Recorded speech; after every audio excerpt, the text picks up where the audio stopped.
이번 포인트는 세 가지인 것 같아요. 숫자를 얘기하는데 예. 50%라는 숫자. 예. 그래서 지난번에 박근혜 당시 당선됐던 51.6%를 넘을 수 있나? 예. 50%라는 수치가 하나 있고요.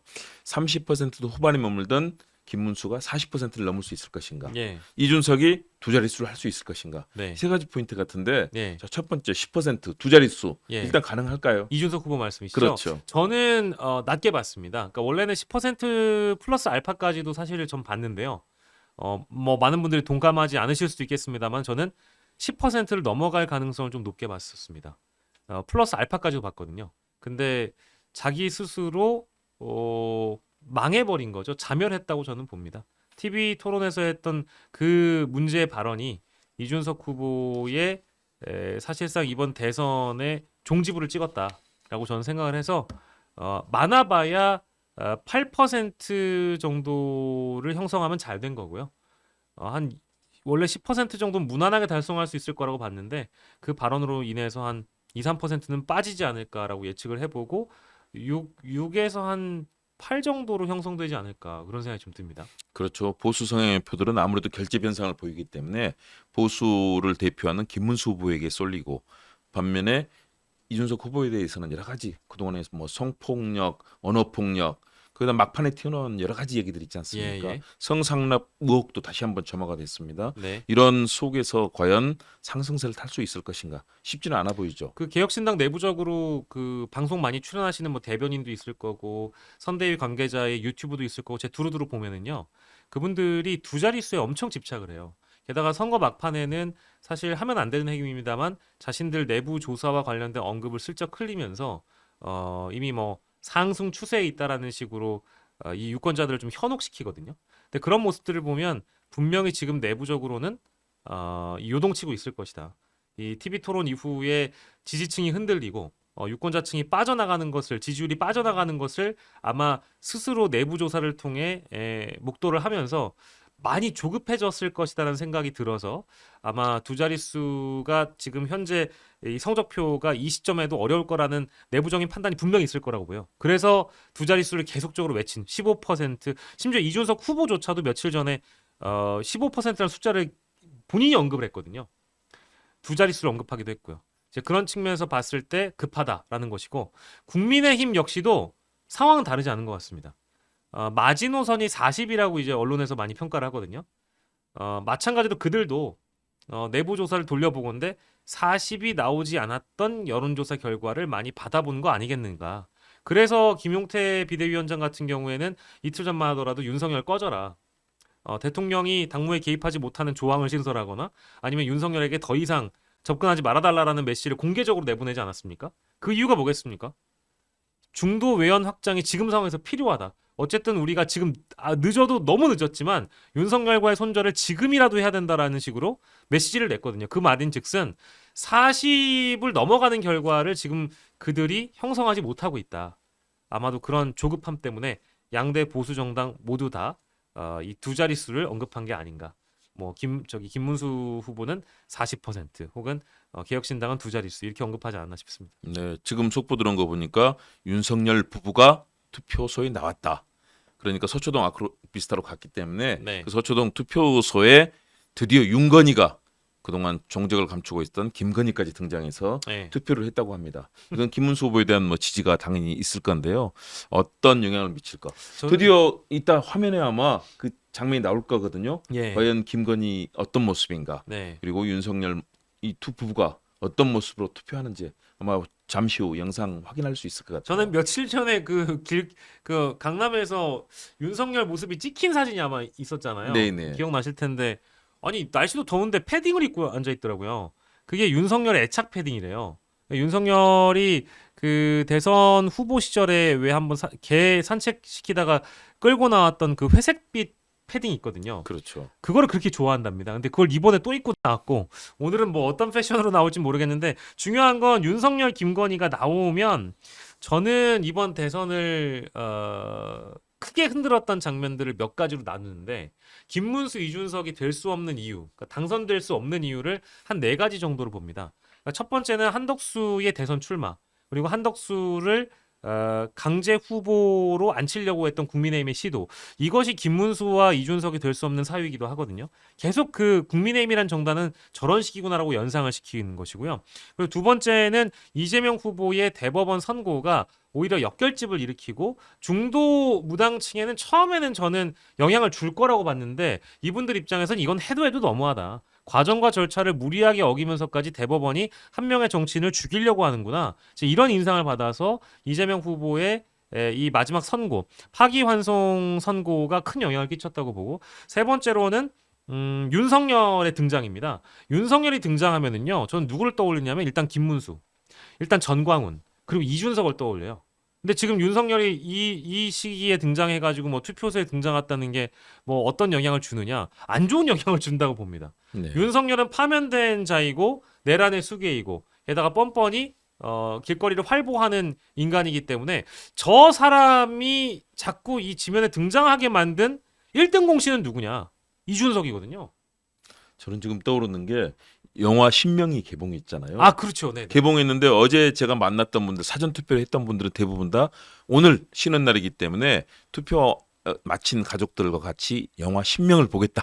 이런 분들이 많았어요. 네네. 바로 그것이 신명이 바로 네. 김건희, 네. 김명신을 다룬 거잖아요. 네네. 패러디한 영화인데 예. 그렇다면 그 부분까지 떠오르면서 투표에도 상당한 영향을 미칠 것 같아요. 저도 그 대목에 동의를 하고요. 어떤 식으로든 과거의 트라우마를 연상하거나 과거의 어떤 그 짜증나는 장면들이거나 화나는 장면들 다시 이제 상기시키는 경우들이 있잖아요. 그런 인물의 사진이 보여줬을 때, 그런 영상이 보여줬을 때, 실제 굉장히 많은 분들이 얼굴 좀 치워라, 사진 좀 내려라, 이제 이런 반응들도 유튜브에서 많이 보여주실 정도이다 보니까 얼마나 내란 수괴 부부가 국민들에게 분노와 짜증을 치밀게 하는지를 알 수 있는데, 오늘 같은 날 떡하니 등장해가지고 또 투표하는 모습 보여주고 김문수 찍어달라고 얘기를 한다? 저는 오히려 사람들이 투표장에 안 나갈 거라고 봐요. 네. 그럼 뭐 심지어 윤석열은 자신을 불러주는 현직 의원들이나 국민의힘 당직자들, 저기 지도부가 없어서 그런지 전광훈 집회에다가 자기 메시지를 줄 정도면 아무도 자신을 안 찾는다는 걸 지금 체감하고 있을 거거든요. 당연히 선긋기가 필요한 거고요, 국민의힘 입장에서는. 그래서 뭐 저는 계속 이렇게 해 보면 투표 결과가 입증할 것이다. 윤석열이 공개적으로 모습을 드러낸다 한들 안 좋은 쪽은 김문수고 이준석이 될 것이다. 뭐 저는 그렇게 봅니다. 네. 그렇다면 40%가 그동안에 보여줬던 여러 가지 투표에서 득표율의 이 흐름이었었거든요. 지지율 예, 나타나는 예. 흐름. 40%는 넘을 걸로 보십니까? 아니면 그 이하가 될 걸로 보십니까? 저는 안 된다고 봅니다. 아, 그러세요? 40 언더가 아마도 8 정도를 형성하지 않을까 저는 예상을 하고요.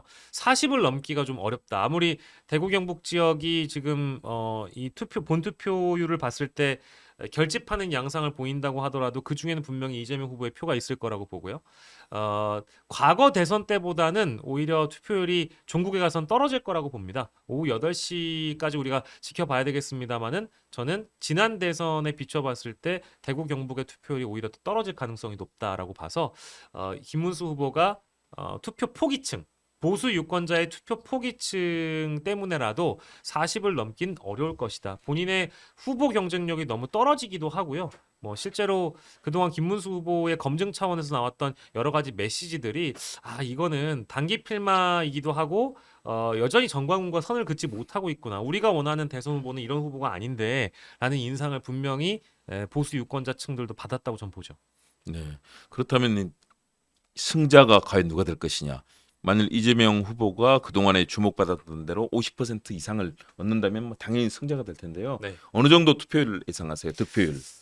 저는 조금 보수적으로 보면 51%를 가까스로 넘긴 한 52% 정도를 생각을 하고 있고요. 제가 원래 예상은 한 이 정도쯤 됐다면 내란으로 인해서 벌이는 조기 대선인데, 윤석열 파면으로 인해서 벌이는 조기 대선이고 양식 있는 시민분들께서 의지를 가지고 투표해 주신다면 저는 55% 가깝게도 나올 수 있다라고 봤는데, 투표율과 득표율을 함께 봐야 될 것 같습니다.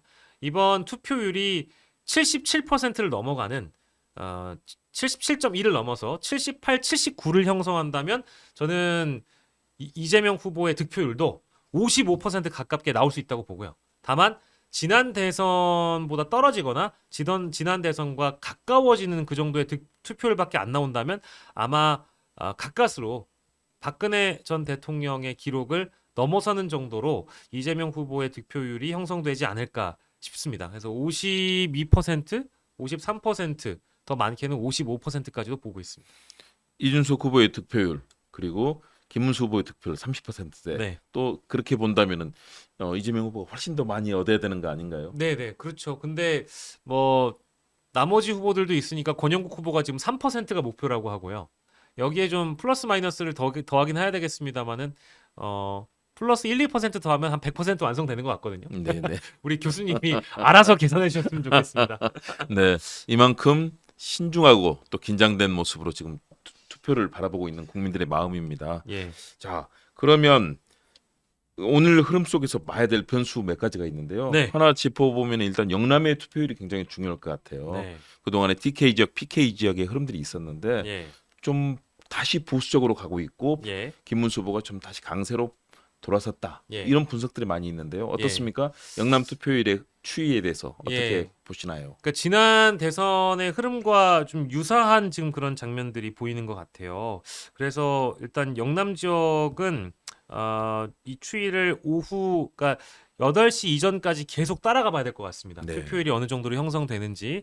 다만 제가 처음에 말씀드린 대로 이재명 후보가 이번에 영남 지역을 방문한 횟수를 언론에서 이제 계산을 해봤는데 약 8회, 총 8회 정도로 보고 있다라고 하더라고요. 네. 그런 걸 본다면 지난 영남 지역의 득표율보다는 더 높아질 거라고 보고요. 이재명 후보가 얻을 영남 지역의 득표율이.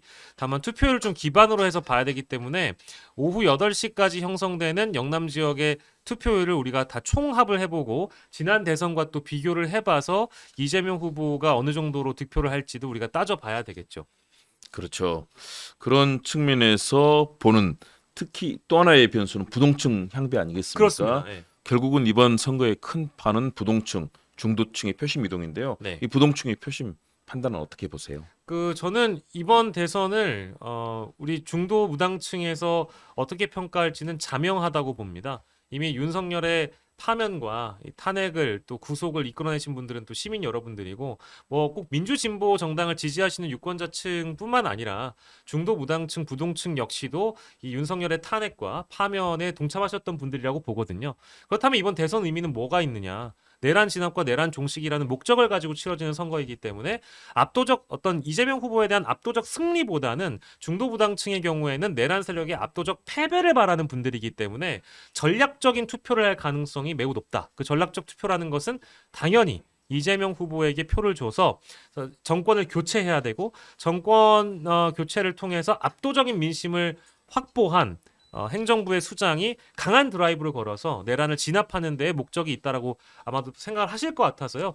중도 무당 부동층의 행보는 반 이재명의 정서가 강한 분들이라면 아마 투표장까지 나가긴 어렵겠지만 적어도 상식적이고 합리적인 유권자 분들이라면 나가서 전략적 선택을 하시지 않을까라고 뭐 그렇게 생각합니다.